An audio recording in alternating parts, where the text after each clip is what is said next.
예, 오늘 본문 말씀으로 세상으로 파송받은 교회라는 제목으로 김성훈 교수님 나오셔서 말씀 전해 주시겠습니다.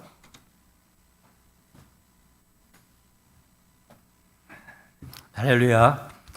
예, 우리 새해 아침에 새해 벽두에 또 이렇게 여러분들 하나님 말씀으로 여러분과 또 귀한 말씀의 교제를 나누게 해주신 것 감사합니다. 오늘 세상으로 파송받은 교회라는 제목으로 여러분과 함께 하나님의 말씀을 나누고자 합니다. 요한복음 20장은 우리가 잘 아는 그러한 말씀입니다. 예수님께서 새벽에 부활하시고 그날 저녁 제자들을 찾아오셨습니다. 그리고 두 번에 걸쳐서 평강이 있을지어다라고 평안을 허락해 주셨습니다. 이건 그냥 인사나 안심시키기 위한 말씀이 아니죠. 이 평강이라고 지금 우리 성경은 번역을 하고 있지만 평화입니다. 에이레네. 이 평화는 예수님께서 요한복음 14장에서 한번 말씀하셨는데 세상이 알지 못하는 평화를 너희에게 주겠다라고 그렇게 말씀하셨습니다. 이 평화는 예수님께서 십자가를 주시고 하나님과 원수되었던 우리 인간을 담을 넘으시고 우리가 하나님이 주시는 하늘의 평강을 받아서 우리가 누릴 때에 얻는 그러한 평화입니다. 그리고 하나님과 화해함으로 인해서 다른 이웃들과 화해하고 또 우리 자신과도 화해하는 그러한 세상이 줄 수 없는 그러한 평화를 허락하여 주셨습니다. 다른 이야기를 하자면 우리가 구원이라고 할 수 있겠죠. 구원에서 얻어지는 하나님과의 평화요, 또 하나님과의 평화로 말미암아서 우리가 다른 사람들과 또 나 자신과 누리는 그러한 평화라고 할 수가 있겠습니다. 그리고 난 뒤에 예수님께서는 자신의 부활하심을 보여주시고 제자들을 세상으로 파송을 하셨습니다. 아버지께서 나를 보내신 것 같이 예수님은 여러 번 요한복음에서 아버지께서 왜 예수님을 보내셨는지 말씀하셨습니다. 우리가 잘 아는 요한복음 3장 16절에 보면 하나님이 세상을 이처럼 사랑하사 독생자를 주셨으니 이는 저를 믿는 자마다 멸망하지 않고 영생을 얻게 하기 위하여 독생자를 주셨다. 그리고 하나님이 독생자를 보내신 것은 세상을 심판하시기 위함이 아니라 세상을 구원하시기 위함이다라고 그렇게 말씀을 해 주셨습니다. 바로 예수님께서 이 땅을 구원하시기 위해서 오셨고 예수님은 하나님의 뜻에 따라서 십자가에 죽고 부활하셔서 구원을 완성을 하셨습니다. 그리고 이제 제자들을 세상으로 보내십니다. 나도 너희를 보내노라라고 그렇게 말씀을 하고 있습니다. 앞에 하나님께서 나를 보내셨다는 말은 과거 시제를 사용을 합니다. 이 과거 시제라는 말은 한 번 일어나는 일이죠. 예수님은 다시 오시지 않습니다. 예수님의 구원 사역은 반복되지 않습니다. 그런데 나도 너희를 보내노라라는 말은 미완료 형태로 사용됩니다. 이 말은 계속해서 보낸다 하는 뜻입니다. 영어 성경을 보면 I am sending이라는 진행형으로도 사용되고 I am send라고 이렇게 해서 계속 현재 일어나는 반복적인 그런 일을 표현하기 위해서 사용을 하고 있습니다. 이 말씀은 제자들만 많이 보내면 한 번에 끝내겠죠. 그러나 이 말은 제자들뿐만 아니라 바로 제자들이 대표하고 있는 교회를 하나님께서는 계속해서 구원이 이루어질 때까지 예수님께서 다시 이 땅에 오실 때까지 계속해서 보낸다라고 하는 그러한 말씀입니다. 그러면 우리에게도 하시는 말씀이죠. 오늘 우리 수정교회를 향해서 또 우리 여기 있는 성도 모두에게 예수님께서는 말씀하시기를 아버지께서 나를 보내신 것처럼 나도 너희를 보낸다. 이런 말 다른 표현으로 하면 너희들은 세상으로 가야 한다. 나는 너희들을 세상으로 보낸다라고 하는 그러한 말씀입니다. 보내는 목적은 이어서 그 다음에 23절에서 분명히 나타나죠. 너희가 누구의 죄든지 사하면 사해질 것이요 누구의 죄든지 그대로 두면 그대로 있으리라. 이 말은 마치 천주교에서는 사제가 고해 성사할 때에 그 근유로 이 말씀을 근거로 사용합니다. 예수님께서 교회 대표에게 사제에게 다른 사람의 죄를 사할 수 있는 그러한 권세를 주셨다라고 이야기하지만 그렇지 않죠. 성경은 그 뒤에도 사람에게 죄를 사하는 권세를 주셨다라고 말하는 적이 없습니다. 그러면 이 말씀은 바로 복음을 증거하는 권세입니다. 우리가 복음을 증거해서 누구든지 그 복음을 전하는 복음을 듣고 예수를 믿으면 사죄의 은총을 얻고 구원을 얻지만 우리가 만일에 침묵하고 복음을 전하고 있지 않으면 다른 사람들이 구원을 얻을 수 없다는 말씀이죠. 마태복음 16장 18절에서도 예수님께서 동일한 말씀을 하셨습니다. 천국의 열쇠를 너에게 준다. 그래서 신앙 고백 위에 교회를 세워서 천국의 열쇠를 주시겠다라고 그렇게 말씀하시면서 너희든지 이 땅에서 무엇이든지 매면 하늘에서도 매일 것이요 무엇이든지 풀면 하늘에서도 풀릴 것이다. 이 말씀은 모두 바로 복음을 전해서 누구든지 이 복음을 들으면 구원을 얻지만 복음을 전해서 듣지 못하면 구원을 얻지 못한다. 바로 교회에 주신 복음 선포의 권세를 우리에게 말씀을 하시는 것입니다. 그럼 우리는 이 복음 선포의 권세를 우리가 사용을 해야 하는 것이죠. 그래서 우리가 이 다른 이야기로 하면 전도라고 할 수 있습니다. 전도를 통하여서 사람들이 구원을 받고 그리고 하나님 나라가 확장이 되는 것이죠. 이 일을 위해서 하나님은 우리 교회를 세상으로 보내셔서 예수님께서 이루신 구원 사역을 계속해서 해야 한다라고 그렇게 말씀을 하셨습니다. 우리 PPT 한번 볼까요? 그래서 여러분들 예를 돕기 위해서 제가 PPT를 준비를 보면서 하겠습니다.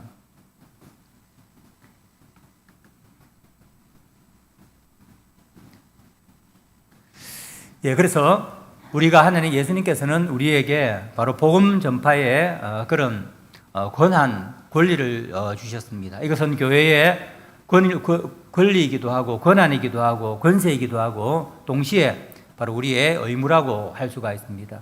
교회는 끊임없이 세상으로 나아가서 복음을 전거해야 합니다. 전도해야 합니다.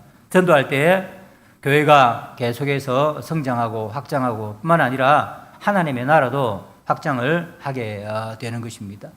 우리가 전도하면 영혼이 구원을 얻고 사람들이 구원을 얻고 교회가 성장을 하지만 우리가 전도하지 않고 입을 닫고 있으면 복음을 전하지 않으면 교회는 성장하지 못하는 것이죠. 그래서 예수님은 우리에게 복음 전파의 권세를 주셔서 세상으로 보내셔서 전도하고 복음을 땅끝까지 전가하라고 그렇게 말씀을 하신 것입니다. 그래서 우리가 열심히 전도하고 복음을 능력 있게 선포하면 교회가 계속 성장합니다. 그리고 하나님의 나라도 그와 함께 더불어 확장이 되고 성장을 하지만 우리가 복음을 전파하지 않으면 교회와 하나님의 나라는 그대로 있는 것이죠.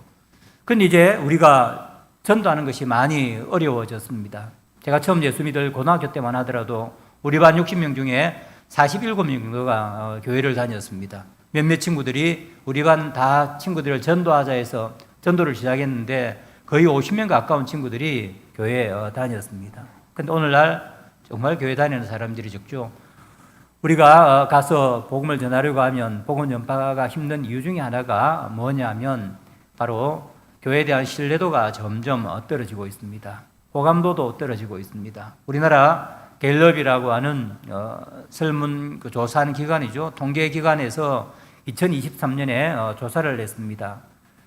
교회를 얼마나 신뢰합니까? 그리스도인들을 얼마나 신뢰합니까? 라고 질문을 했는데 교회를 신뢰한다, 그리스도인들을 신뢰한다는 그 비율이 거의 똑같았습니다. 21%, 20.8%. 그러니까 5명 중에 4명은 교회를 신뢰하고 교회에 대해서 좋게 생각을 하고 하지 않는다는 그런 거죠. 바로 우리 교회에 있는 우리의 가족과 우리의 친구와 우리 이웃이 교회를 별로 이렇게 좋게 생각을 안 하고 교회에 별로 희망을 걸지 않습니다.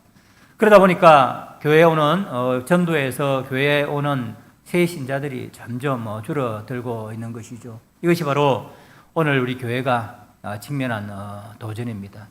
우리 수정교회는 계속해서 성장하고 있지만 전체적으로 우리 한국 교회를 보면 이런 도전에 직면해 있고 이건 한국만 아닙니다. 전 세계 어느 나라를 가든지 유럽 같은 데 보면 선교지는 계속 교회가 성장하지만 오래된 기독교 국가라고 부르던 오래전부터 교회가 있었던 그런 곳에 가면 점점 교회가 어려운 그러한 상황에 직면을 하고 있습니다. 전도가 도전을 받고 있는데 여러분들 보시는 오른쪽 왼쪽에 보면 우리나라에서 만든 그런 반전도지입니다. 대학 캠퍼스에서 우리 목사님도 SF 출신이고 학원 선교를 하신 분인데 학원에서 선교를 하면 운동원들이 선교를 하면 전도를 하면 저는 반대 쪽지를 받습니다. 그게 뭐냐 보면 우리에게 전도하지 말라는 것입니다. 우리는 전도가 필요 없고 그냥 간단한 그 한마디 말로 마치 진리가 다 있는 것처럼 우리에게 그렇게 이야기하지 말라라고 그렇게 쪽지를 만들어서 나누어줍니다. 제가 사진을 그것을 찍었습니다. 우리나라만 그런 것은 아닙니다. 유럽에 있는, 미국에 있는 대학에서도 캠퍼스에서 전도를 하면 사람들이 저런 것들 하고 캠퍼스에 보면 앞에 있는 중간에 있는 거 보면 스탑, 전도하지 말라는 것입니다. 듣기 싫다는 것이죠. 우리가 너희들만 진리가 있다고 하는 것은 독단이다 하고 이야기하면서 전도를 받으려고 하지 않습니다. 그리고 우리나라에서 가장 젊은 사람들이 좋아하는 책이 도킨스라고 하는 사람이 만든 지은 책인데 거기 보면 만들어진 신이라는 것입니다. 기독교를 비판하기 위해서 만들었습니다. 유물론자이고 진화론자인 학자가 사실은 기독교 하나님 같은 것은 없다. 그런 것들은 사람이 꾸며서 만들어낸 그러한 신에 불과하다. 이게 대학생들에게 사이에 선풍적인 인기를 끌고 있습니다. 그리고 그 옆에 보면 그 사람이 몇 년 전의 일입니다. 코로나 전의 일인데 돈을 가지고 자기가 번 돈 인쇄했던 책을 팔아서 번 돈 가지고 영국 런던에 있는 모든 버스에 저렇게 광고를 달았습니다. 보면 뭐라고 했냐면 하나님은 없다. 그러니까 마음 편안하게 살아라 하는. 하나님이 못 살게 굽니까? 그런데 하나님의 성경은 지옥에 대해서 이야기하고 징벌에 대해서 이야기하고 하니까 그런 거 신경 쓰지 말고 하나님은 없으니까 마음 편하게 하고 싶은 것 하고 살아라 라고 그렇게 런던에 있는 모든 버스에 광고를 달아서 운행을 했습니다. 충격적인 일이죠. 그때 옆에 있는 여자분 저런 사람들이 가서 인기 스타죠. 사진도 찍고 그것을 자랑하는 사진도 올려 놓았습니다. 우리나라도 마찬가지입니다. 말은 잘하지 않지만 일반적인 사람들 마음 가운데에서는 이렇게 교회에 대한 복음에 대한 반정서가 계속해서 높아져 가고 있습니다. 오늘 우리나라에 19살부터 29살까지 우리 젊은 사람들 중에 그리스도인 비율은 11%밖에 되어지지 않습니다. 전체 우리 성도들의 수보다 훨씬 더 적은 것이죠. 이러한 사회적인 분위기 가운데 살기 때문에 복음을 전해도 비난을 하고 등을 돌리고 오히려 전도를 하지 말라고 항의를 하는 그러한 사회적인 분위기 가운데 있습니다. 그러니까 전도가 점점 도전을 받고 있는 것입니다. 그러면 이런 상황에서 우리가 어떻게 해야겠습니까? 죄송합니다. 작동이 예. 이처럼 우리 전도 앞에는 예수님께서는 우리에게 세상으로 향해서 가라라고 이야기했는데 우리의 전도 앞에 아주 큰 외부적 장애물이 놓아 있습니다. 그것을 우리가 몇 가지로 이렇게 정리를 해보면 전도에 대한 면역성입니다. 우리나라 사람 치고 전도 한번 안 받아본 사람이 거의 없을 겁니다. 연세 드신 분들은 주일학교 때부터 시작해서 어른이 되어질 때까지 수많은 전도를 받았습니다. 아마 그분들 가운데에 우리나라 성인 가운데에 많은 분들은 한 번 정도는 교회에 다 가보았을 것입니다.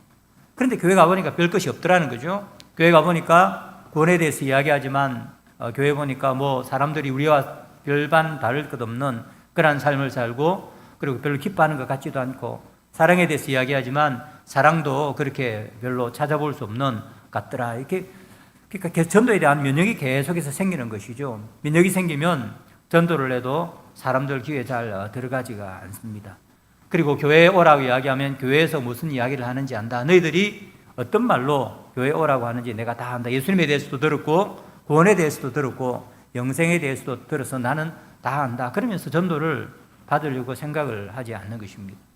두 번째로는 제가 말씀드린 것처럼 반기독교적인 사회 환경입니다.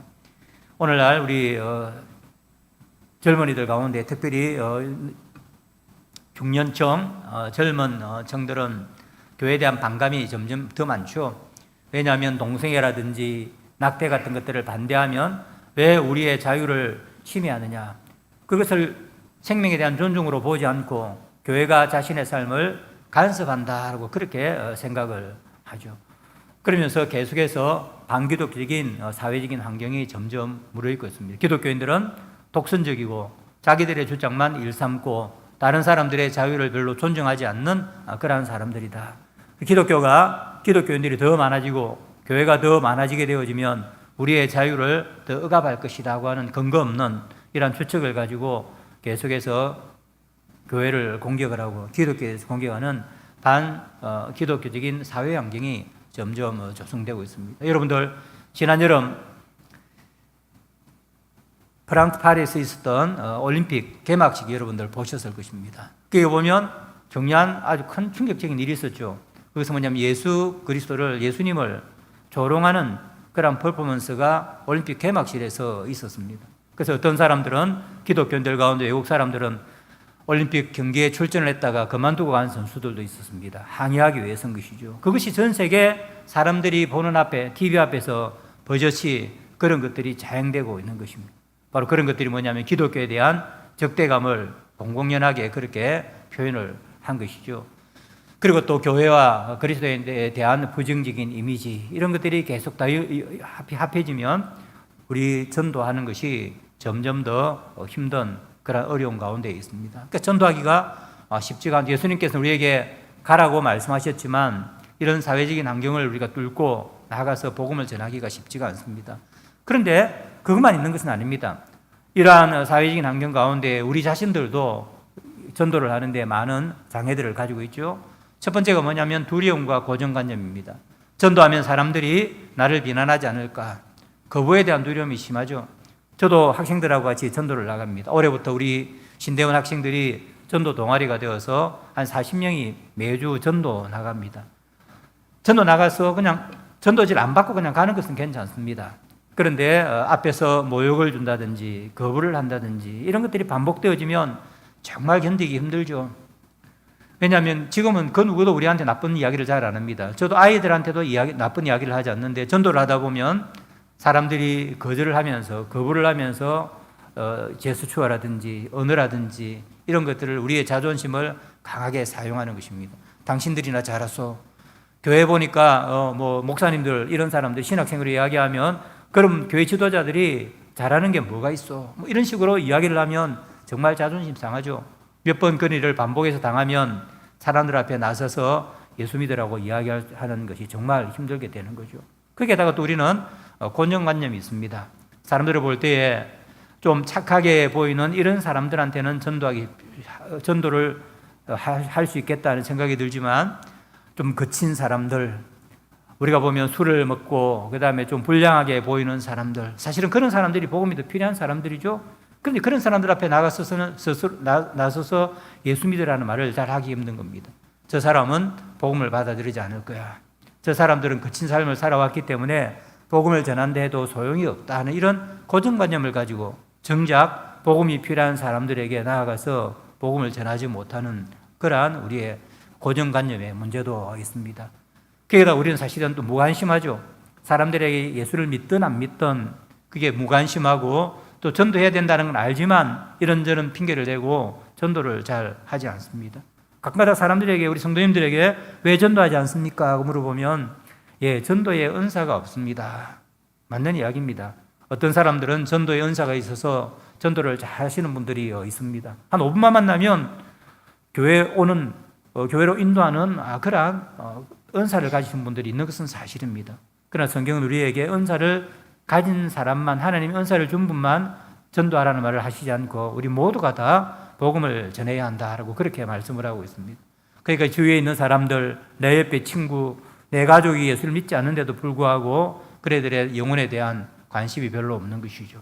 그리고 또 전도하려고 하는 그런 노력도 별로 하지 않습니다. 거기다가 우리는 준비도 부족합니다.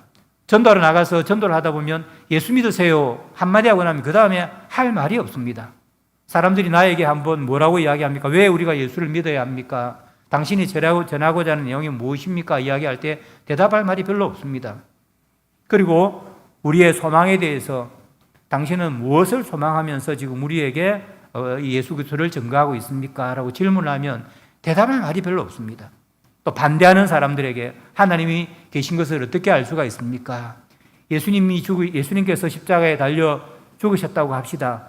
그러면 그것이 나의 삶의 변화와 어떤 연관이 있습니까? 무슨 상관이 있습니까? 라고 물으면 그때부터 대답할 말이 별로 없는 것입니다. 왜냐하면 바로 우리가 전도할 준비가 별로 되어 있지 않는 것이죠. 전도 훈련을 제대로 받지 못했다는 것입니다. 거기에다가 또 우리가 복음을 전할 때에 적절치 못한 방법과 태도도 사용하죠. 우리 신학생들이 저한테 자주 묻습니다. 최근에도 한 분이 물어왔습니다. 교수님, 길거리 가다 보면 지금도 예수 천당 지옥 불신 외치는 사람이 있는데 교수님은 여기에 대해서 어떻게 생각합니까? 라는 질문을 합니다. 참 곤란한 질문이죠. 잘못됐습니다라고 이야기하기도 힘들고 잘하고 있는 것입니다. 그렇게 말하기도 사실은 쉽지가 않습니다. 전도의 열정은 우리가 본받아야 될 것이죠. 그러나 사람들이 많은 그러한 한길가에서 마이크를 켜놓고 지나가는 사람들에게 예수 천당, 지옥 불신 이것만 외치고 있는 것을 우리가 마냥 잘한다고 이야기할 수도 없는 것이죠. 왜냐하면 사람들은 그런 것을 쳐다보면서 그리스도인들에 대해서 독선적이다, 자기 하는 이야기만 하는 사람들이다, 맥락이 없는 그러한 일들을 반복하는 거죠. 한때 그런 것들이 효과가 있었죠. 왜냐하면 복음을 모를 때에, 우리나라 사람들이 예수님이 어떤 분인지 모를 때에 우리 선배들은 길거리에 나가서 예수 천당, 지옥 불신만 외쳐도 사람들이 회심하고 주님께 돌아오는 그런 일들이 많이 있었습니다. 그런데 지금 대부분의 사람들은 다 알고 있습니다. 교회에서 무슨 이야기를 하는지. 거기다가 또 우리가 전도를 하다가 조금 반대를 한다든지, 그리고 또 이렇게 차가운 그런 반응을 보이면 거기에 대해서 발끈하는 그런 우리 또 성도님들도 있죠. 이처럼 우리의 전도의 방법과 태도도 우리가 적절하지 못한 경우가 있습니다. 이처럼 이 두 가지가 다 합해지면 외부적인 장애와 우리 자신들이 가지고 있는 전도에 대한 이런 부족함들이 합쳐지게 되어지면 어떤 일이 생겼냐면 말을 하기 싫은 것입니다.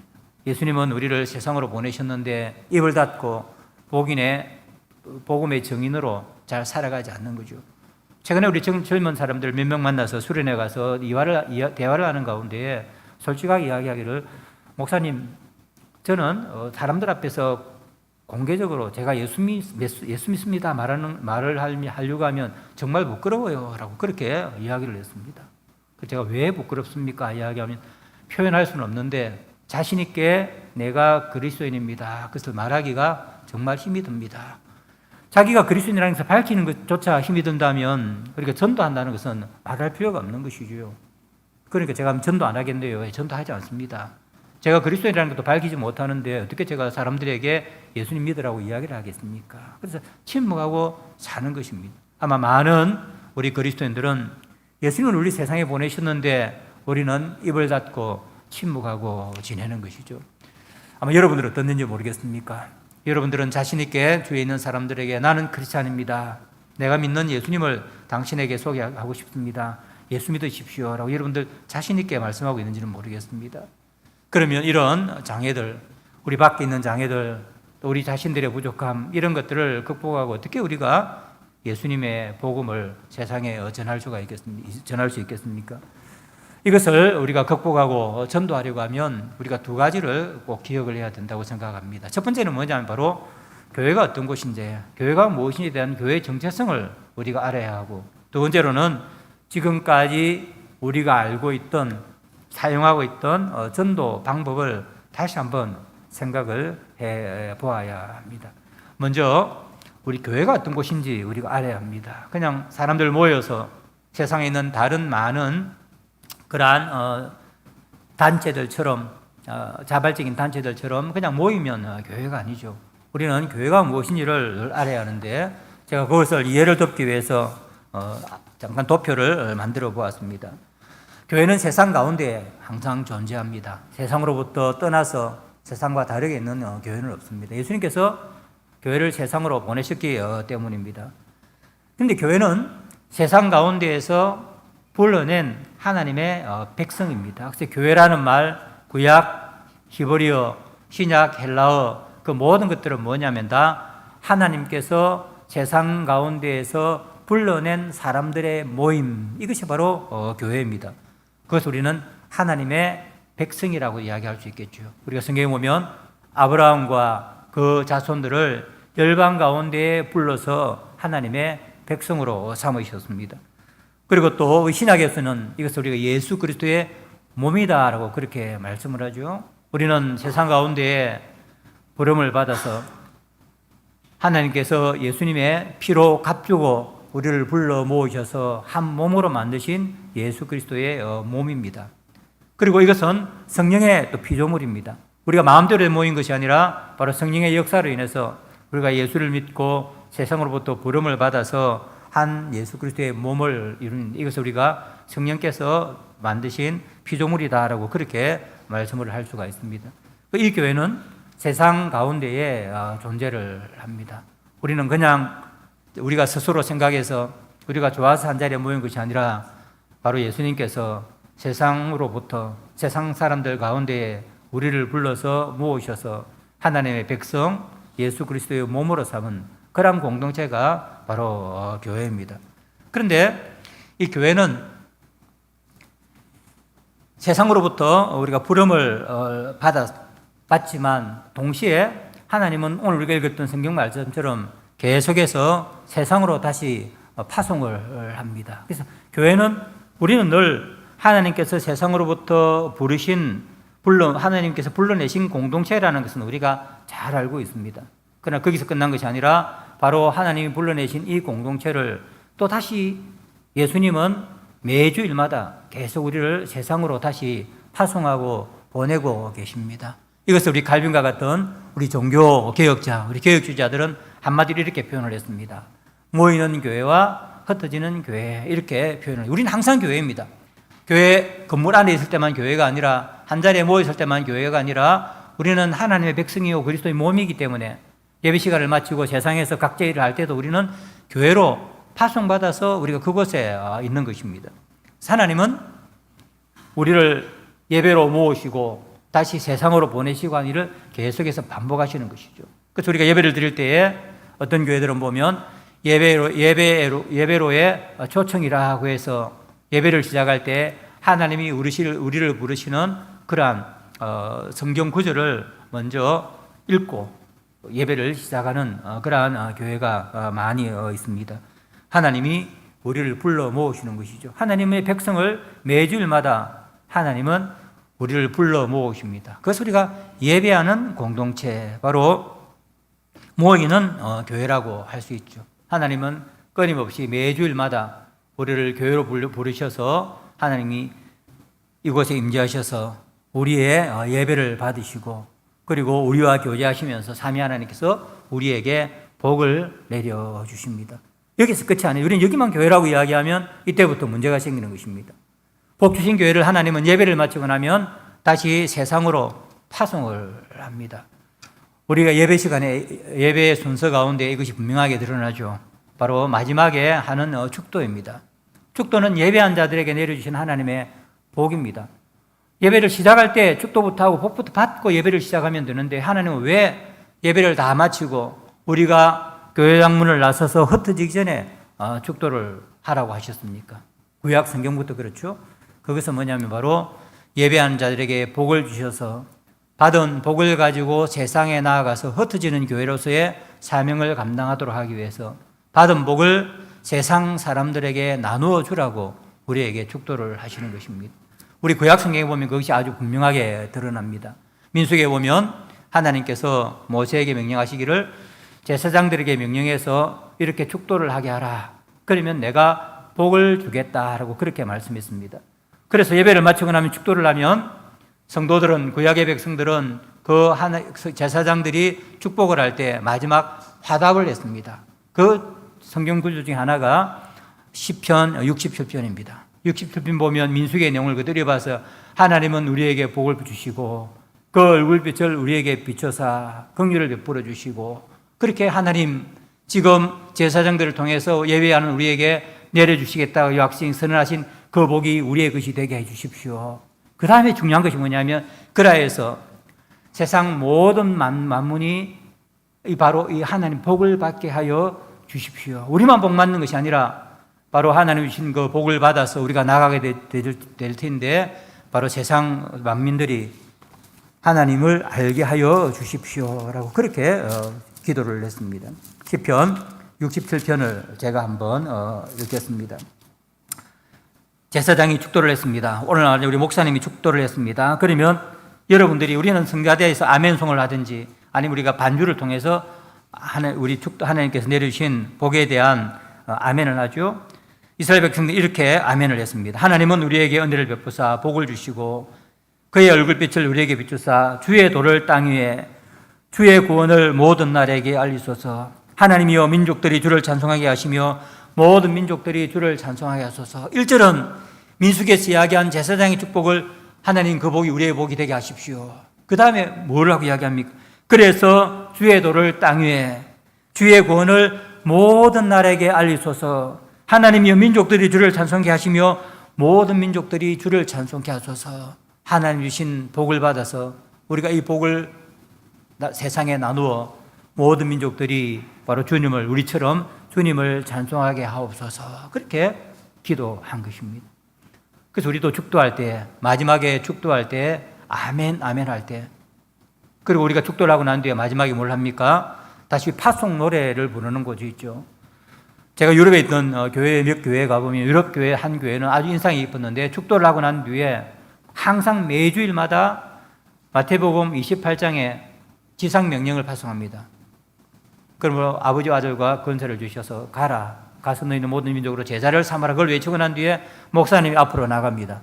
앞으로 나가서 걸어가면 모든 성도들이 일어나서 전부 다 마당까지 다 나갑니다. 세상을 향해서 행진하는 것이죠. 끝나고 난 뒤 물론 다시 돌아와서 티타임도 하고 교제를 나눕니다.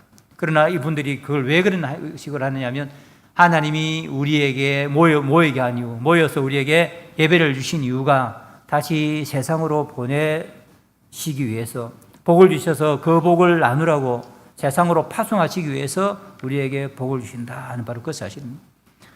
여러분들은 목사님 예배 마치고 난 뒤에 축도할 때 어떤 생각을 합니까? 드디어 예배 끝났다 그런 생각합니까? 예배 마치고 이제 가는 것이다. 축도한 마지막이니까 우리 아이들은 축도를 제일 좋아합니다. 왜냐하면 이제 드디어 예배가 끝났다는 거죠. 우리가 그렇게 하면 안 되죠. 축도를 할 때 여러분 정말 간절하게 하나님 오늘 우리 10편 67편이 이야기하는 것처럼 말씀하고 있는 고백하고 있는 것처럼 그 복이 내 복이 되게 하십시오. 하나님께서 약속하지 않았습니까? 축도를 하면 하나님께서 복을 선언을 하면 그 복을 주시겠다고 약속한 그 복이 나의 복이 되게 하십시오.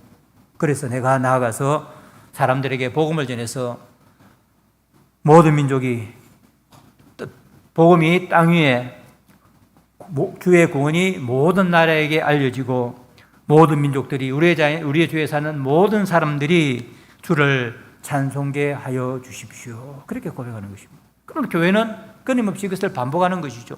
하나님은 우리에게 일주일 지나고 나면 부르십니다. 복 주시기 위해서 부르시죠. 우리가 예배를 드릴 때 하나님은 복을 주십니다. 그리고 예배를 마치고 나면 우리가 받은 복을 가지고 다시 우리에게 세상으로 나아가라. 아버지께서 나를 보내신 것처럼 나도 너희를 보낸다라고 그렇게 말씀을 합니다. 왜 세상으로 우리를 보내시느냐 하면 바로 복음을 전가라고 보내는 것이죠. 그래서 교회는 끊임없이 모이고 흩어지고 이것을 반복을 하면서 우리가 전도를 통해서 교회가 하나님께 예배하고 성장하는 그러한 공동체가 되는 것입니다. 그러므로 모이기만 하는 교회는 참 교회라고 할 수가 없습니다.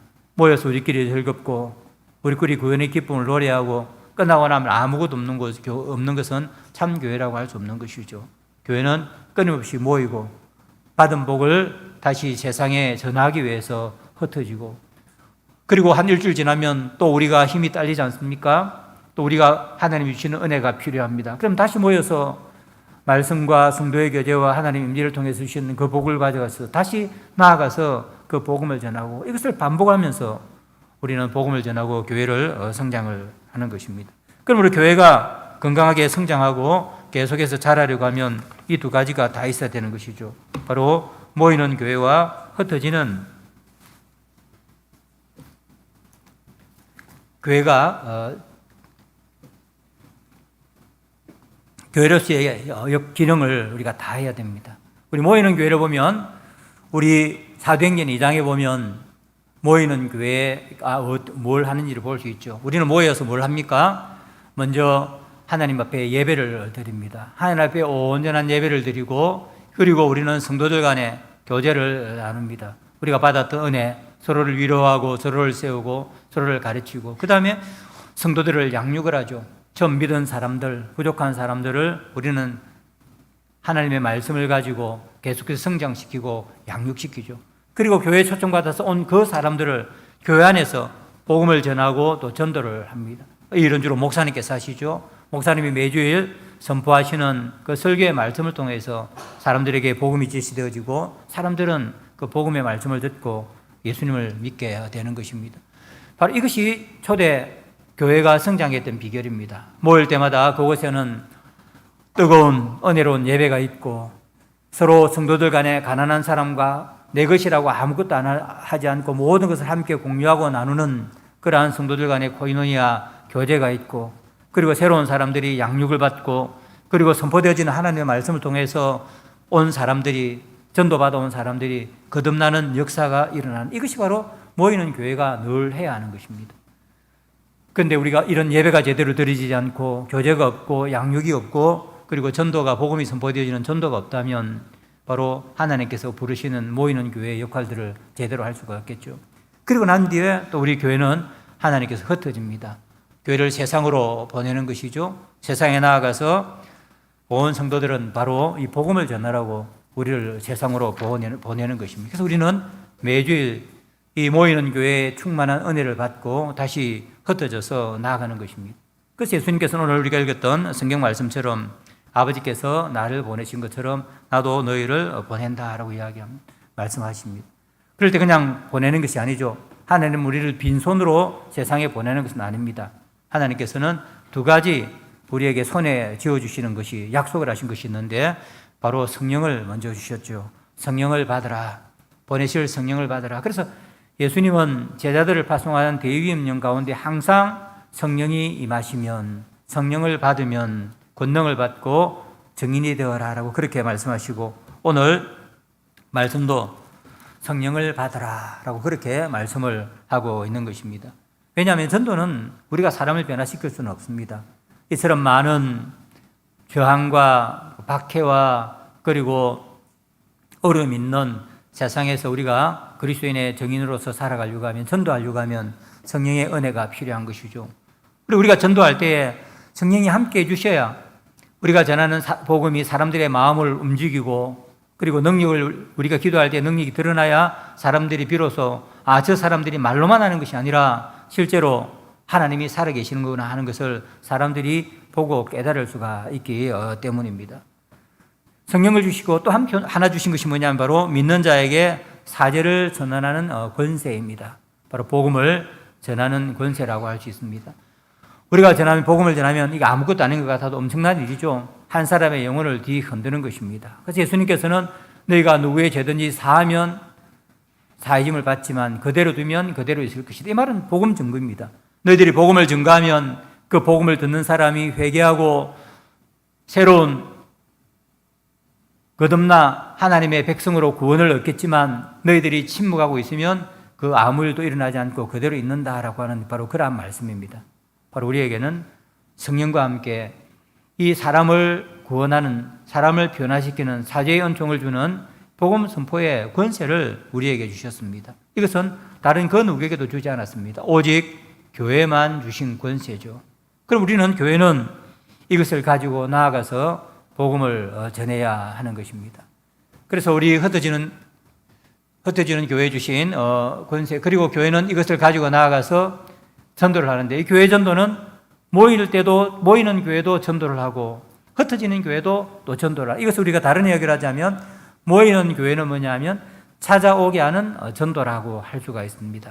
그리고 흩어지는 교회는 우리가 찾아가는 전도죠. 전도는 우리가 나가서만 하는 것이 아니라 사람들이 교회로 와서 이곳에서 복음을 듣고 변하게 하는 이것이 바로 우리가 교회가 하는 모이는 전도고 찾아오게 하는 전도고 또 우리 흩어져서 복음을 전할 때는 이것은 찾아가는 전도입니다. 그래서 우리는 흩어져서 사람들을 교회로 초청하면서 전도하고 또 교회 온 사람들을 또 교회에서 전도하고 이런 것들을 우리가 반복해서 하는 것이죠. 바로 교회 중심은 찾아오게 하는 전도입니다. 앞에서 우리가 보았던 것이 예배로 인도하는 것이죠. 그래서 사람들과 교제로 하면 교회에 오라. 이것도 전도입니다. 우리가 전도를 훈련을 제대로 복음을 충분히 설명할 수 없으면 한번 교회로 오십시오. 교회는 좋은 곳입니다. 따뜻한 곳입니다. 이것만 말해도 괜찮습니다. 그러면 우리가 교회로 오면 예배로 인도해서 교회 안에서 우리가 교제를 나누는 것이죠. 그리고 우리는 예배를 통해서 목사님이 전하시는 복음의 말씀을 통해서 사람들이 회심을 하게 되는 것입니다. 그러고 나면 우리 교회는 다시 양육을 하는 것이죠. 그래서 우리가 성경 공부라든지 제자 훈련 이런 것을 통해서 새로운 교회 온 사람들을 성장시키고 성숙시킵니다. 일단 마지막에는 잘 안 나왔죠. 마지막에 하나는 뭐냐면 다시 성장하고 성숙한 사람들을 다시 세상으로 파송하는 것입니다. 바로 성숙한 우리가 나아가서 복음을 전하는 것처럼 그 사람이 다시 세상으로 나아가 다른 사람들에게 복음을 전해서 또 그 사람들을 교회로 인도하는 이 일을 계속해서 하는 것입니다. 우리 교회가 만일에 이 교제와 예배와 양육 그리고 파송이 제대로 되어지지 않으면 교회가 전도를 잘 할 수가 없습니다. 어떤 한 분을 만났습니다. 난 교회에 갔었는데 제가 어느 교회를 잠깐 봉사할 때입니다. 통전도를 잘 안 합니다. 그래서 제가 물어봤습니다. 왜 전도하지 않습니까?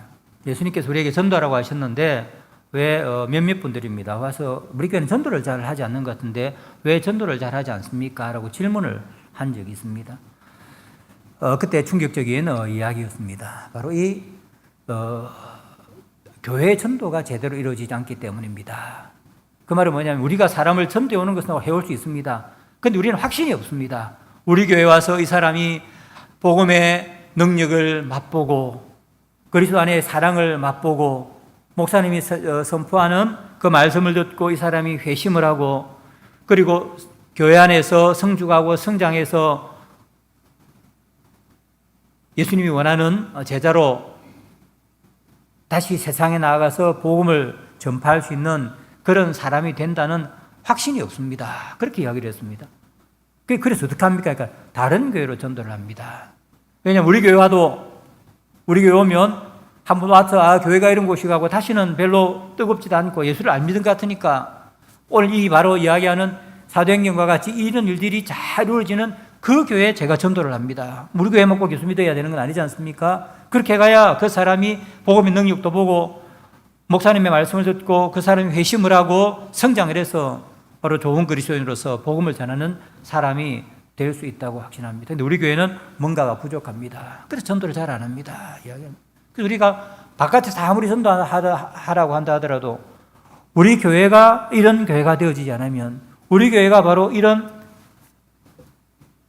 찾아오게 하는 전도를 하는 교회 중심의 전도가 제대로 이루어지지 않으면 전도를 하지 않죠. 그러면 교회는 계속해서 침체를 하는 것입니다. 계속해서 약해질 수밖에 없는 것이죠. 우리가 이런 말을 하지 않는다 하더라도 계획적으로 하지 않는다 하더라도 좋은 교회는 이것들이 다 있는 교회입니다. 그러면 자신 있게 전도할 수 있습니다. 우리 아이들이 이제 선교사 자녀 아닙니까? 목사 자녀고 우리 아이들이 전도를 하는 걸 아버지가 제일 기뻐하겠죠. 한 교회 갔는데 제가 한국에 와서 한 교회를 갔습니다. 저는 거제도에 있는 교회 기관 목사로 내려가고 우리 집이 천안이니까 천안에 있는 한 교회를 갔는데 아이들이 총 전도를 하지 않습니다. 똑같은 이야기인데 제가 물어봤습니다. 왜 너희들 전도 안 하느냐 하니까 아빠 우리 교회 오면 우리니까 교회 다닌 거야. 목사 아들이고 선교 아들이니까. 그런데 우리 친구들 전도하면 우리 교회에서는 예수 잘 안 믿을 것 같아. 확신이 없는 것입니다. 아이 셋이 다녔는데 이제 커서 이제 교회를 옮겼습니다. 아이는 한동대학을 갔습니다. 한동대학을 가서 포항에 있는 우리 교단교회에 갔습니다. 4명을 전도했습니다. 딸인데. 제가 너무 기뻤습니다.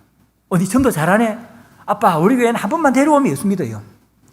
확신이 있는 거죠. 우리 교회만 한 번만 와서 참석만 하기만 하면, 우리 교회를 보기만 하면, 목사님이 전하시는 설교 말씀을 듣기만 하면 예수를 믿는다는 확신이 있는 거죠. 그럼 우리 딸이 4명이나 전도를 했습니다.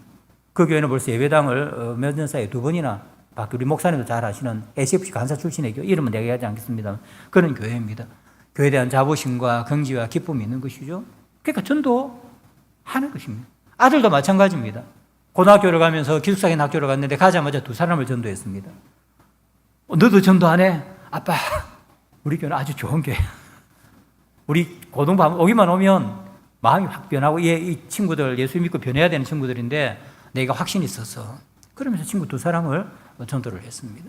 바로 이것이 뭐냐면 바로 교회 중심의 전도입니다. 찾아오게 하는 전도죠. 그래서 우리가 좋은 교회가 되어야 합니다. 오늘 우리가 교회 딴 교회가 아닙니다. 우리가 수정교회가 우리가 교회입니다. 우리가 따뜻한 성도 간의 교제를 나누고 뜨거운 예배를 드려서 우리 가운데에 회개와 변화가 일어날 때 바로 새로운 사람들도 우리와 함께 그곳에서 변화를 경험하고 중생을 하게 되는 것입니다. 그리고 그 사람들 양육해서 다시 세상으로 보내면 그 사람은 전도하지 않고는 배길 수가 없는 거죠. 이 구원의 기쁨을 가진 사람은 나누지 않고는 견딜 수가 없는 것입니다. 이것이 바로 교회 중심에 찾아오는 전도입니다.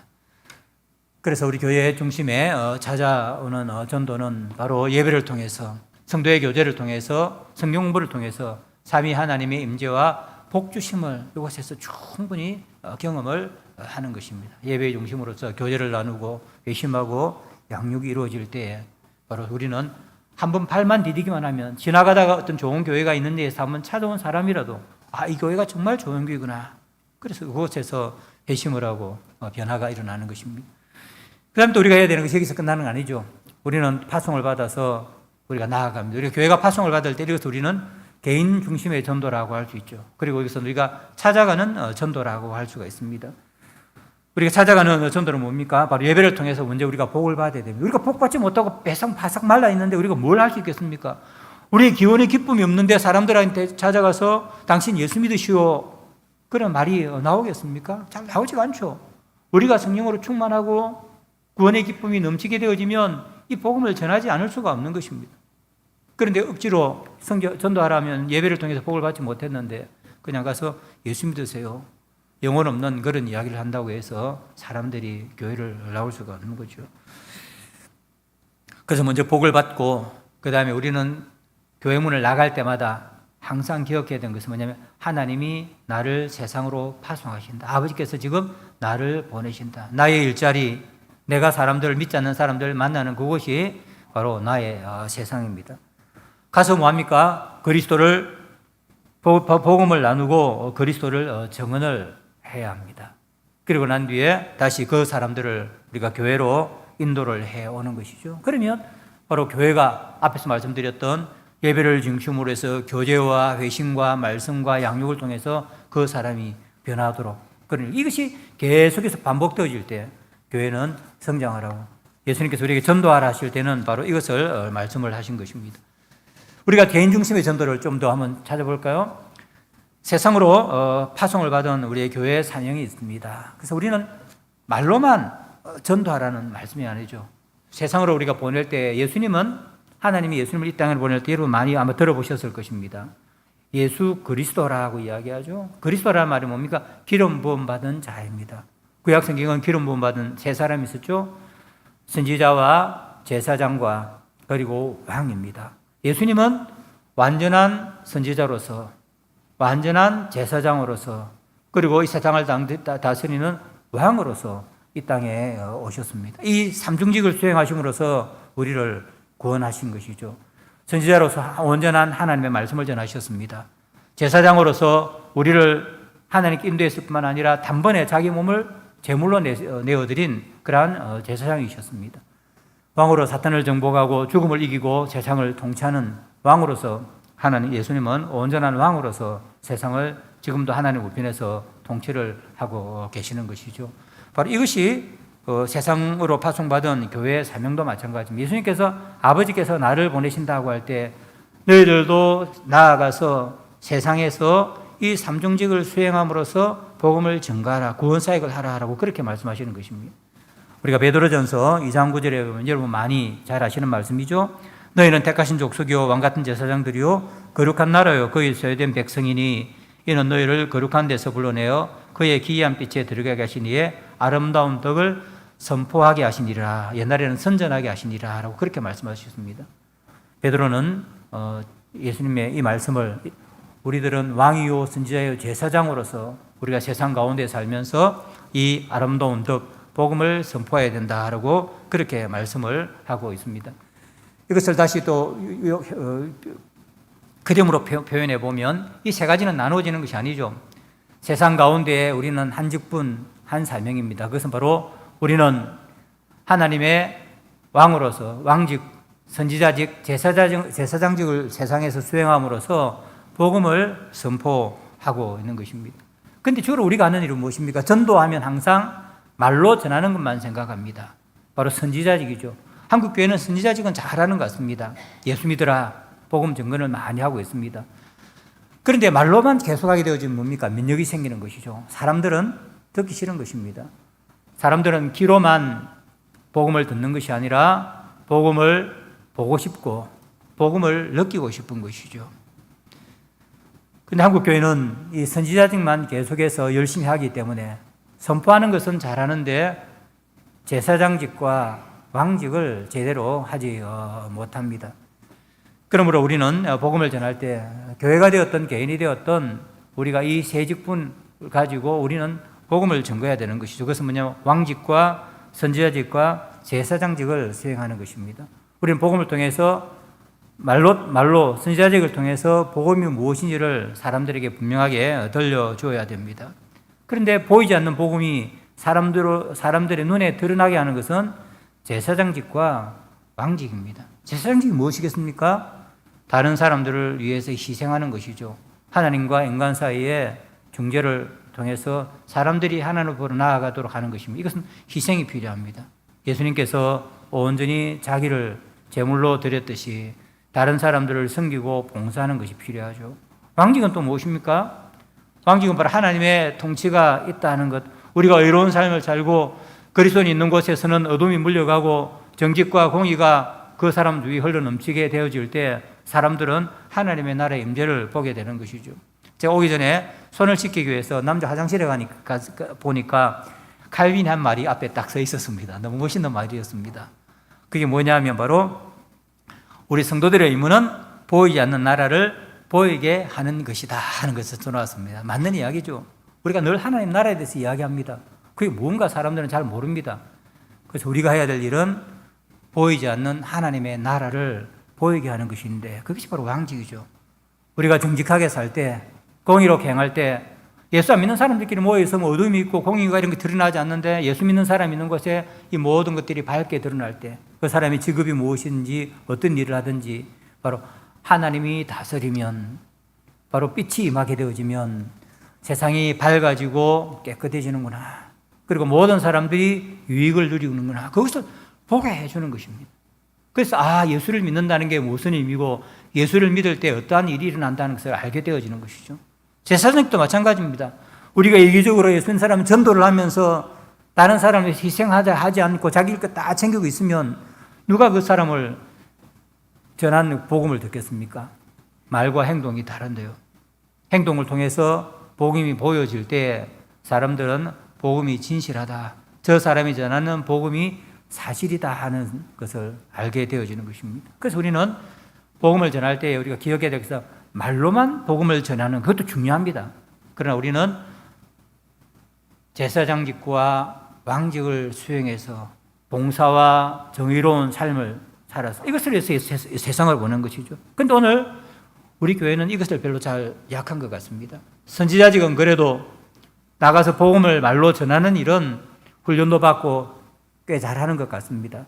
그런데 우리가 세상을 섬기고 하나님의 통치를 보여주는 일을 개인이든 교회든 잘 해내지 못하는 것 같습니다. 그러니까 사람들이 교회에 대한 신뢰, 기독교인들에 대한 호감 이런 것들을 제대로 가질 수가 없는 거죠. 그러니까 다가서 외치니까 듣기는 싫은 거. 말만 자꾸 말쟁이들. 말은 많이 하는데 실제적으로는 것은 아무것도 없다. 말로 하는 것들이 보여지지 않는. 물론 우리는 세상 사람보다 훨씬 나은 사람들입니다. 그런데 그것들이 말로 드러나지 않으니까 이것들을 제대로 하지 못하는 것이죠. 그럼 우리는 교회든 개인이든 세상에 나아가서 이 삼중직을 수행을 해야 하는 것이죠. 교회도 마찬가지입니다. 우리 수정교회도 사회 봉사를 많이 하죠. 그냥 봉사하는 것이 이미지만 개선하려고 하는 것이죠. 이것이 자체가 바로 세상에서 예수님이 우리를 보내셔서 복음을 전가하라고 했을 때 맡긴 사명 가운데의 하나입니다. 낭비도 아니고 그리고 우리가 허위하는 것도 아닙니다. 우리가 일을 해야 바로 선지자직과 제사장직을 교회가 함께 할 때 사람들은 그곳에서 복음의 능력을 보고 이 땅에 임한 하나님의 나라를 눈으로 볼 수 있습니다. 마찬가지로 우리가 파송을 받아 우리 개개인 한 사람 한 사람이 바로 그렇게 해야 되는 것이죠. 여러분들 한번 자신을 한번 돌아보시기 바랍니다. 말로 전도를 제대로 하고 있는지, 아니면 내 삶을 통해서 제사장이신 예수 그리스도가 드러나는지, 아니면 의로운 왕이 통치하시는 하나님의 의로운 나라가 나로 말미암아서 내가 머무는 가정, 그리고 직장, 친구 주위, 사회 이런 것이 드러나는가 한번 생각을 해봐야 되죠. 이게 만일이 되어지지 않으면 말로 전하는 전도는 힘들일 수밖에 없고 열매가 제대로 맺힐 수가 없는 것입니다. 그래서 베드로는 예수님 이 말씀을 받은 베드로는 왕 같은 제사장이라고 이야기를 하고 난 뒤에 이렇게 말씀을 하고 있습니다. 12절 보면 너희가 베드로전서 2장 12절입니다. 너희가 이방인 중에서 행실을 선하게 가져 너희를 악행한다고 비방하는 자들로 하여금 너희의 선한 일을 보고 오시는 날에 하나님께 영광을 돌리게 하려 함이라. 너희들의 선한 행실을 보여주어야 한다. 바로 왕직과 제사장입니다. 사람들은 이것을 볼 때에 복음이 사실이구나. 예수 믿는 사람들은 뭔가 다르구나. 저 사람들이 예수 믿고 변하라고 하는데 변하는 삶이 바로 이거구나. 사람들은 비로소 우리가 전하는 복음의 귀를 기울이고 복음의 유익을 누릴 수가 있는 것입니다. 그리고 우리가 이런 왕직과 선지자와 제사장직을 수행하게 되어질 때에 우리는 이제 전도의 방법도 우리가 새로운 방법을 우리가 할 수 있는 것이죠. 그것이 뭐냐면 바로 증언하는 것입니다. 이야기하는 것입니다. 예수 믿으면 천국 갑니다. 이것은 표죠. 하나의 명제입니다. 그냥 전하는 슬로건입니다. 사람들이 이거에 별로 관심이 없습니다. 현대인들은 어디에 관심이 많으냐 하면 이야기에 관심이 많습니다. 그럼 TV 한번 보십시오. 온갖 이야기입니다. 싱글에서 돌아온 뭡니까? 섬에 가서 혼자 사는 이야기, 탤런트들 가가지고 밥해 먹는 이야기, 그죠? 축구하면서 하는 이야기, 야구하면서 하는 이야기, 아들, 딸들, 연예인 아들, 딸들, 부모님들 나와서 하는 얘기는 텔레비 안 봅니까? 내가 텔레비를 너무 많이 보는 것 같은데. 들어보면 전부 다 이야기입니다. 사실은 드라마도 그 안에 드라마란 자체가 막장 이야기들이죠. 이야기들은 사람이 관심이 갑니다. 표현은 별로 관심이 안 갑니다. 바로 이 포스트 모던이라고 불리는 우리 시대의 사람들은 타인의 삶에 관심이 많고 이야기를 해야 감동을 받는 것입니다. 그래서 보면 제가 제일 안 좋아하는 프로그램이 우리 집에서 금지한 프로그램이 나 혼자 산답니다. 왜냐하면 우리 아이들이 혼인기에 지금 적용이 있는데 혼자 사는 아름다운 모습을 계속 보여주시면 결혼 안 하려고 하지 않습니까? 그게 제가 생각할 때 우리나라 청년들이 결혼 안 하려고 안 하고 있는 이유 중에 중요한 이유 중에 하나가 그건데 우리 아이들은 그거만 보면 넉넉히 봅니다. 나와가 별로 하는 것도 없습니다.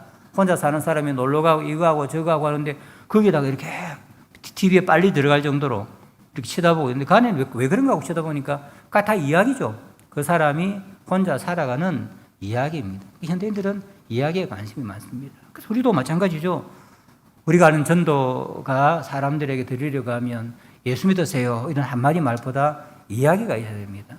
교회는 교회 공동체의 이야기가 있어야 하고, 그리고 우리 신자들은, 우리 성도들은 밖에 나아가서 파송받은 교회에서 사람들에게 들려줄 이야기가 있어야 되는 거죠. 그래서 예수 믿으세요 하고 전도지 주면 안 받는 사람들이 어떤 이야기를 들려주면 귀를 기울입니다. 전도자면 1분 시간 내어서 복음 설명 못하면 옛날에는 사역리 가지고 앉아서 이야기하면 5분도 들어줬습니다.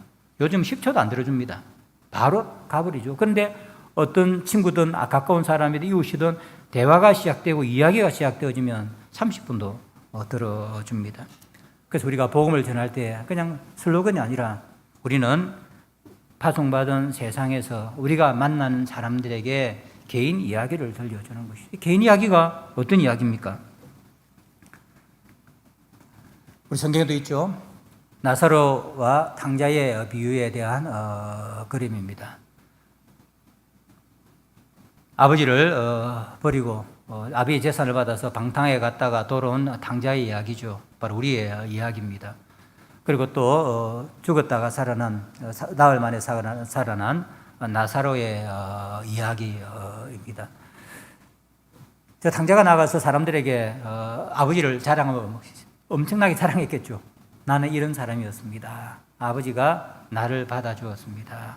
나사로는 또 이렇게 이야기했죠. 나는 죽었던 사람이 나흘이나 지나서 제 몸이 다 썩어서 악취가 나는 그런 상태에 있었는데 예수님이 나를 살려주셨습니다. 이렇게 길을 안 기를 사람들이 있겠습니까?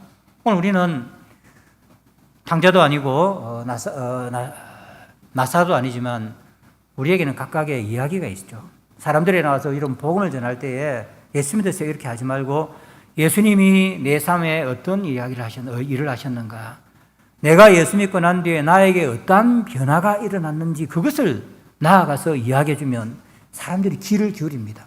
30분도 귀를 기울입니다. 왜냐하면 현대인들은 이야기에 익숙하고 이야기를 좋아하기 때문이죠. 그런데 우리는 전도할 때 아무런 이야기를 들려주지 않습니다. 내가 예수 믿고 나에게 일어난 변화, 내 가정에 일어난 변화, 그런 것들은 이야기하지 않고 단순히 그냥 예수를 믿으면 구원 얻습니다. 이것만 이야기하고 돌아오게 되는 것이죠. 제가 아는 한 분은 전도를 아주 많이 하셨는데 나이를 좀 늦게 예수를 믿은 분입니다. 40대 후반 정도의 여자분이셨는데 예수를 믿었습니다. 제가 잘 아는 분입니다.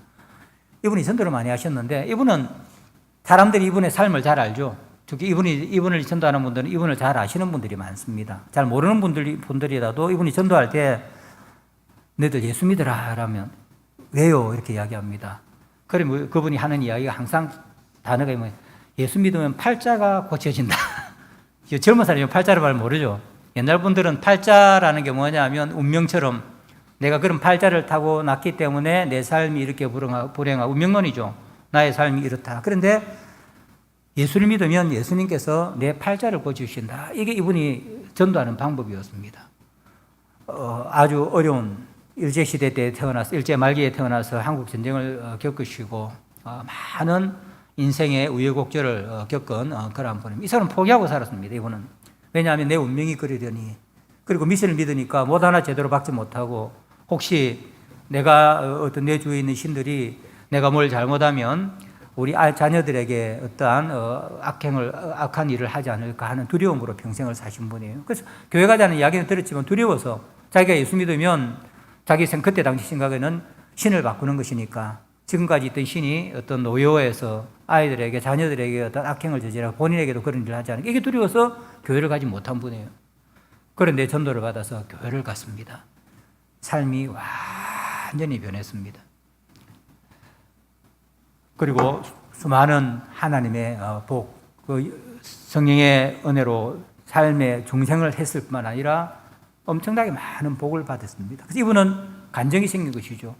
내가 예수 믿기 전에는 이렇게 하고 내 자녀들이 이랬는데 내가 예수 믿고 난 하나님께 나의 발자를 고쳐주셔서 귀신들보다 더 능력이 있으신 그분이 나를 지켜주시고 변화시켜줄 뿐만 아니라 이 수많은 놀라운 일들을 행하셨다. 그래서 만나는 사람들한테 예수 믿으면 발자 고칩니다. 내 이야기 한번 들어보십시오.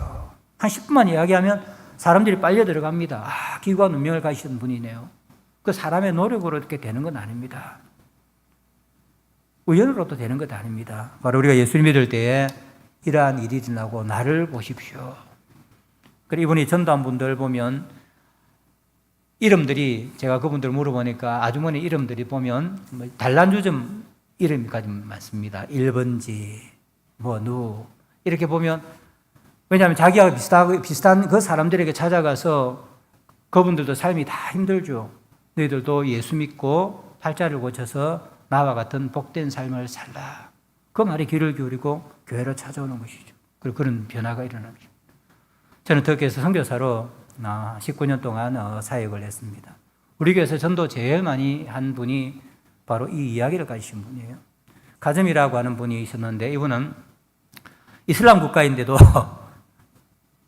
나이트클럽을 운영하는 분이었습니다. 터키 가면 나이트클럽이 있습니다. 좀 자유로운 세속주의 이슬람이기 때문에 그러니까 안 해본 일은 없는 겁니다. 온갖 일을 다 하고 저녁에 오면 아내를 구타를 하니까 아내가 너무 자살을 할까 몇 번 생각을 했는데 그때 우리 싱가포르 선교사님이 우연히 지나가다가 이 아주머니를 만나서 한번 교회 한번 오십시오. 전도를 했습니다. 다른 아무런 소망이 없으니까 무슬림들이 생각할 때는 정말 어려운 일이죠. 교회에 발 디딘다는 것이. 그런데 그냥 한번 교회 찾아본 것입니다. 남편에 대한 소망이 다 끊겼으니까. 이분이 한 4개월 정도 교회를 다녔습니다. 복음이 갑자기 들어간 것이죠. 그러면서 남편을 용서하기 시작했습니다. 그러면서 남편의 용서가 되니까 남편이 불쌍하게 여겨지게 된 것이죠. 그럼 마음의 평화가 왔습니다. 옛날에는 남편이 술 먹고 와서 구타를 하게 하면 같이 죽자고 싸움도 하고 막 그랬는데 어느 날 보니까 사람이 변했거든요. 아저씨가 구타를 해도 가만히 쳐다만 보고 있습니다. 웃고도 하고요. 마음의 얼굴이 편하게 느껴지니까 이 아저씨가 겁이 난 것입니다. 당신 왜 그러냐? 인생 다 살았냐? 혹시 나 자다가 내 어떻게 하는 거 아닌가? 인생 포기한 사람 보이고 그렇게 평안함이 그 가운데 있으니까 이분이 며칠 고민을 하다가 남편에게 이야기했습니다. 사실 내가 교회 다녀요. 발칵 뒤집어진 거죠. 그러니까 이 아저씨가 교회가 어떤 곳인가 해서 아내가 어떻게 될까 아니면 그거로 말미암아서 자기가 어떤 손해를 볼까 해서 우리 교회에 찾아오셨습니다. 그날 처음 교회 왔던 때의 모습을 아직도 기억을 하는데 교회 왔는데 딱 들어오는 모습이 뭐냐면 사자와 같은 모습이었어요. 생긴 게 벌써 풍기는 풍채가 다르죠. 그러한 삶을 살았던 그것들이 다 그 모습에 나타나 있습니다. 제가 처음에 설교를 하고 있는데 들어와서 겁이 났습니다. 혹시 근본주의자인가? 우리를 해하려고 들어왔는가? 그래서 계속 그 사람만 치다보면서 설교를 했습니다. 혹시 이상한 행동하면 숨으려고. 그런데 끝까지 계속 다 들었습니다. 끝나고 난 뒤에 제가 찾아 이야기를 하는데 사자 목소리가 같았습니다. 야, 안녕하십니까. 저 아줌마의 남편입니다. 그런데요, 교회가 어떤 곳인지 와서 찾아봤습니다. 어떤 것 같습니까? 그러니까 나쁘지 않는 것 같네요. 그래 이야기를 했습니다. 그러면서 하는 이야기가 다음 주 우리 집에 차 한잔 마시러 오시겠습니까? 근데 겁이 나서 안 간다 말을 못 하겠습니다. 가겠습니다. 이야기. 그리고 이제 주중에 이분은 밤새 일하고 낮에 집에서 자는 분입니다.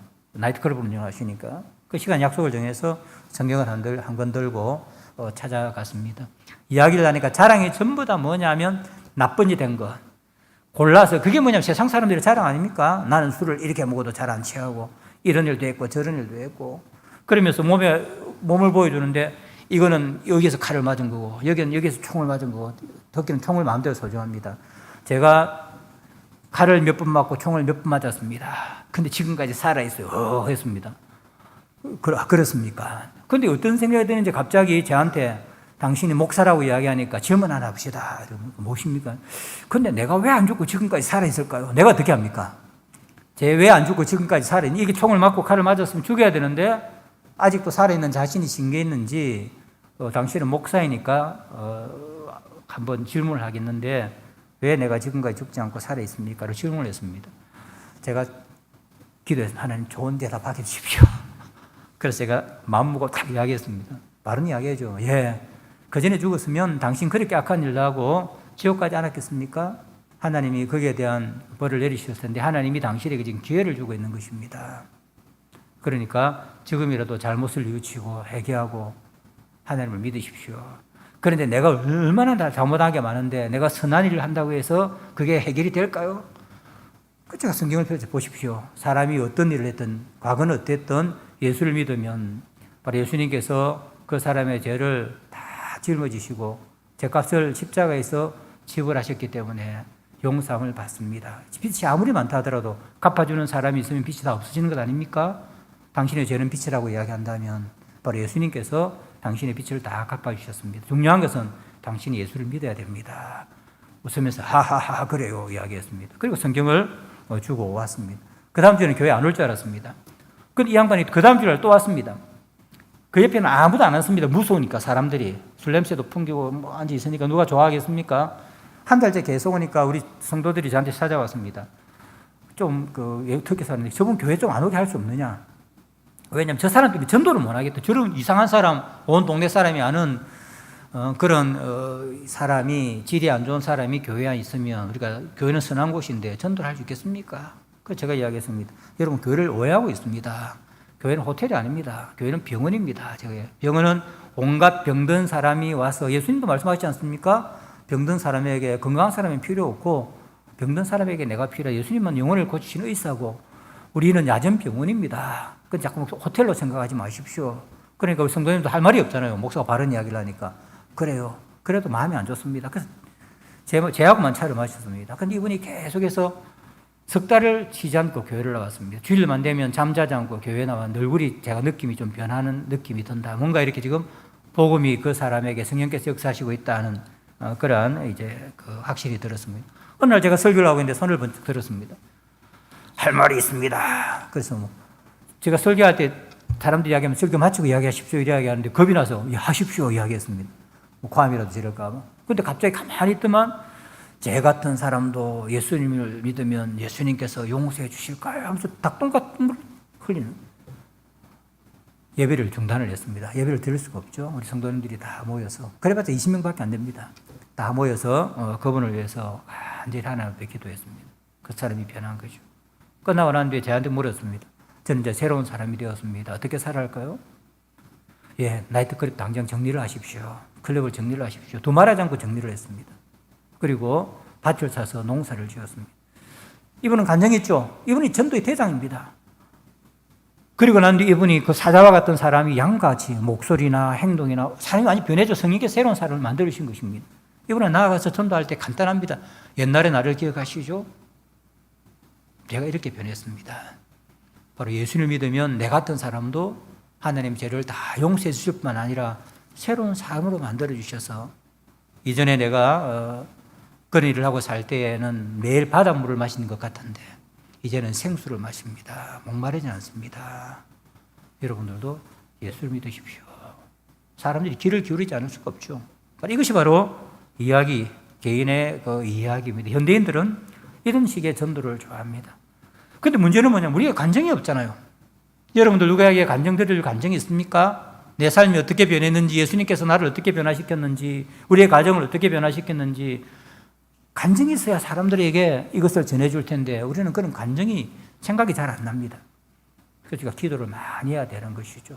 기도하고 또 기도하면서 사람들이 소망을 묻는 사람들이 있으면 예수님께서 내 삶에 어떻게 역사하셨는지, 내가 예수 믿고 어떻게 변했는지, 어떤 복을 받았는지 그것을 기억하고 우리가 전해줄 수가 있는지. 그럼 사람들 귀 기울입니다. 전도 듣기 싫다 이야기 안 합니다. 호기심을 가지고 1시간도 들어줍니다. 공감하는 것이죠. 그래서 우리가 기도를 많이 해야 합니다. 예수님께서 내 삶을 변화시키도록, 이 변한 삶을 사람들에게 전할 수 있도록 그렇게 해야 우리가 그게 제사장적인 봉사의 삶을 살아야 하고, 우리가 거룩한 공의가 임하는 그러한 하나님의 공의가 드러나는 왕으로서 살아야지만 우리가 복음을 전할 때 바로 내 삶의 역사신 그 하나님의 이야기를 가지고 가는 것이죠. 이 공동체 이야기도 마찬가지입니다. 우리 교회도 사람들에게 교회로 온나 이야기하려고 하면 그냥 교회로 온나, 교회가 얼마나 많습니까? 우리도 교회도 공동체가 이야기를 가지고 있어야 됩니다. 우리 성도들, 우리 교회는 옛날에 이러했습니다. 우리가 함께 모이는 우리 성도들이 이렇습니다. 우리가 함께 모일 때 세상에 없는, 세상과 구별되어지는, 세상에서 찾아볼 수 없는 그런 공동체, 새로운 가족이 있습니다. 한번 교회 가보십시오. 초대교회 때 사람들이 막 교회 바깥에 사람들이 보고 놀란 것들이 뭡니까?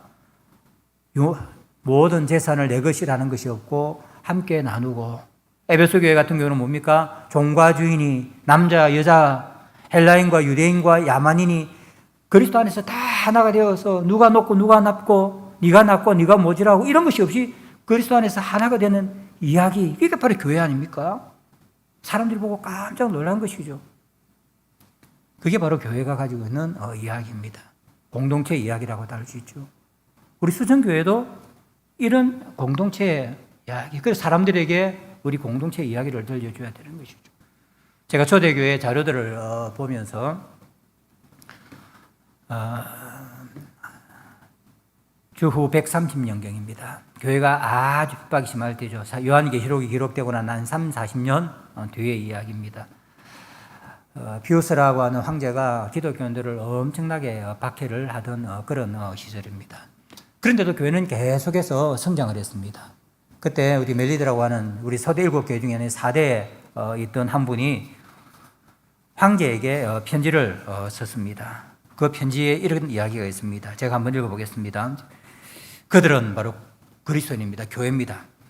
그들의 국가에서 외국인으로 살고 있습니다. 그들은 이 땅에서 열심히 살지만 그들의 시민권은 천국에 속한 것입니다. 그들은 법에 복종하지만 그들의 삶은 법이 요구하는 것 이상을 지향합니다. 그들은 모두를 사랑하지만 모두에게 핍박받습니다. 그들은 조용하고 평화롭지만 정죄를 받습니다. 그들은 죽음에 처하지만 다시 생명이 주어집니다. 그들은 비방을 당하지만 곧 그 정당함이 입증됩니다. 욕을 들을 때 축복하고 경멸당했을 때 존중합니다. 그들은 선을 행했지만 악을 행한 이들과 같이 응진당합니다. 그리고 응징 중에 기뻐합니다. 그들에게는 생명이 있기 때문입니다. 얼마나 놀라운 간증입니까? 바로 이러한 교회 강정이 있었기 때문에 한 150년 정도가 지나고 난 뒤에 교회가 로마에 항복한 것이 아니라 로마가 복음에 항복을 하고 바로 기독교 국가로 바뀌게 된 것이죠. 오늘 사람들이 사실은 보고 싶은 것이 이것입니다. 교회 밖에 보십시오. 얼마나 많이 나누어져 있습니까? 온갖 경쟁들, 온갖 어려움들 이런 것들이 가득한 세상입니다. 그러나 교회 오면 사랑이 있고 변화가 있고 용서가 있고 화해가 있고 그리고 따뜻함이 있고 세상에서 찾아올 수 없는 그러한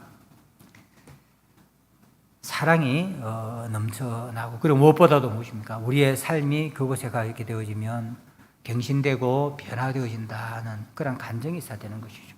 그런데 우리 교회는 세상 앞에 드러나는 교회입니다. 언론에서 비춰지는 교회들은 이런 것이 아니라 여전히 다투고 싸우고 서로 고소하고 세상에 아름다운 이야기를 들려주는 것이 아니라 사실은 다 좋은 교회들이 많이 있지만 언론상에 그런 것만 계속 보도하는 것이죠.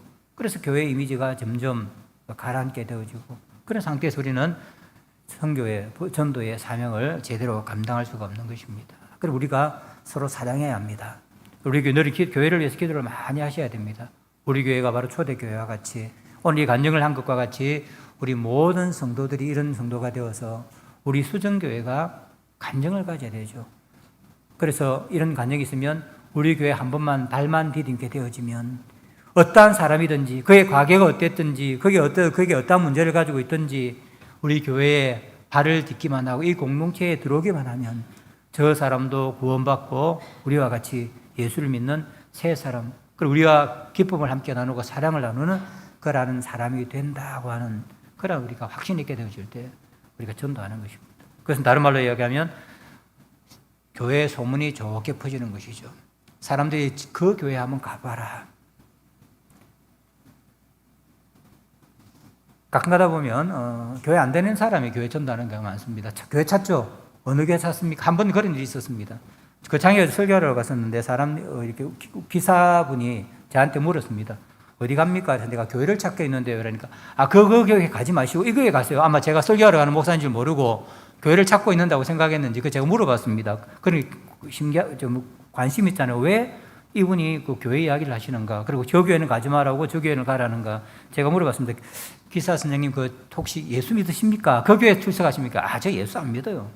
그런데 왜 이 교회 가지 말라고 이 교회 가십니까? 그러니까 제가 운전하다 보면 교회에 대해서 많이 듣습니다. 그런데 이 교회에 가면 진짜 교회입니다. 진짜 교회. 내가 교회는 가지 않지만 이것은 진짜 내가 들어보니까 이거 진짜 교회 같습니다. 그러니까 제보고 그 교회 가라고 제가 감사합니다. 그런데 저는 그 교회 가지 않고 저 교회 갑니다. 그렇게 이야기를 했습니다. 왜냐하면 제가 그 일이 있어서 가는 길입니다. 그렇게 이야기를 했습니다. 이게 바로 이제 공동체 우리 교회가 이야기를 가지고 있을 때에 일어나는 그런 하나님의 역사입니다. 이제 말을 정리를 하도록 하겠습니다.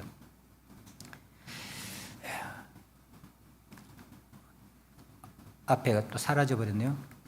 우리 교회는 그래서 다시 우리 앞으로 돌아가 보면 이게 교회입니다. 우리 교회는 하나님께서 세상 가운데에 불러 모으신 하나님의 백성이고 예수 그리스도의 몸입니다. 그리고 그 하나님의 백성을 하나님은 매주일 예배로 삼위 하나님의 존전으로 우리를 부르십니다. 바로 모이는 교회죠. 우리가 모이기 열심히 해야 합니다. 열심히 모여서 하나님께 예배를 드리고 우리가 서로 사랑하고 교제하고 그 가운데 우리는 뜨거운 예배를 드릴 수가 있는 것이죠. 그러면 하나님이 우리의 예배를 받으시고 풍성한 은혜를 풍성한 복을 우리에게 내려주십니다. 그래서 우리만 그 복을 받아서 우리만 즐거이 우리 사이에 그냥 지내라고 주시는 복은 아닙니다.